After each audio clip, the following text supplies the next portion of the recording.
আমি রাস্তাঘাটের মসজিদ মাদ্রাসা চাইতে পারি, উন্নয়ন হয় না। এইটা হচ্ছে উন্নয়ন। নিজের আয় বাড়াইছে, মানুষের আয় বাড়া, এটাই হচ্ছে কাজ। আমার 30টা পরিবার রাস্তাঘাট তো চলবেই, রাস্তাঘাট হবেই, সরকার করবে, আইন পরিস্থিতি বাড়াবে, এগুলো হচ্ছে কাজ। খালি ঘুরে এনে আর্জেন্টিনার ব্রাজিল অনেক ঘুরে এনে লাভ হবে নি, পেটত ভাত পরিবা হবে।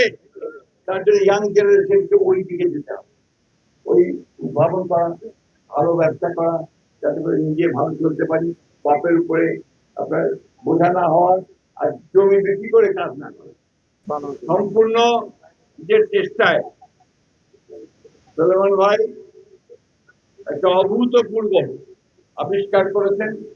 সেই আবিষ্কার দিয়ে তিনি নিজের চেষ্টায়, নিজের প্রযুক্তি দিয়ে আজকে কৃষিতে এবং একই সঙ্গে মুরগির খামার, একই সঙ্গে বাসা বাড়িতে বিদ্যুৎ সরবরাহ, এই কাজগুলোতে তিনি সাহায্য করতে পারছেন। আমার এটা জানা ছিল না। উনি হঠাৎ কয়েকদিন আগে ঢাকা গিয়েছিলেন। ঢাকা গিয়ে উনি বলছেন যে আমার এই ধরনের একটা প্রজেক্ট আছে, সম্ভবত ওই কাজেই আপনি গিয়েছিলেন। তো ওনার এই কাজটা উনি শুরু করেছেন, কিন্তু প্রকৃতপক্ষে একজন সাইকেলের বেকার ছিল, তার বাবা ওই কাজ করতেন। ওই সাইকেলের মেকানিক করতে করতেই তিনি প্রযুক্তিটা উদ্ভাবন করেন।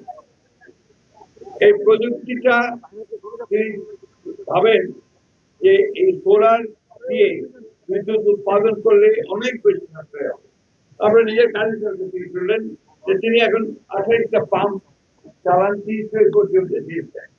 আমি আশা করব আমাদের সাংবাদিক ভাইরা এদিকে অত্যন্ত বড় করে জাতির সামনে তুলে ধরবেন, এবং যাতে করে আমরা যারা সরকারি আছি আমরা সুযোগ পাই তার এই প্রযুক্তি ছড়িয়ে দেওয়ার জন্য।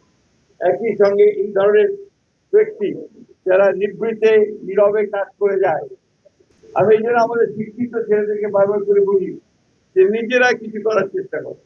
আজকে দেখেন উনি একজন সাধারণ একজন সাইকেলের বেকার মধ্যেও কোথায় কোন জায়গায় নিয়ে এসছেন নিজেকে, এই এলাকার মানুষকে প্রযুক্তি দিয়ে নিয়ে এসছেন।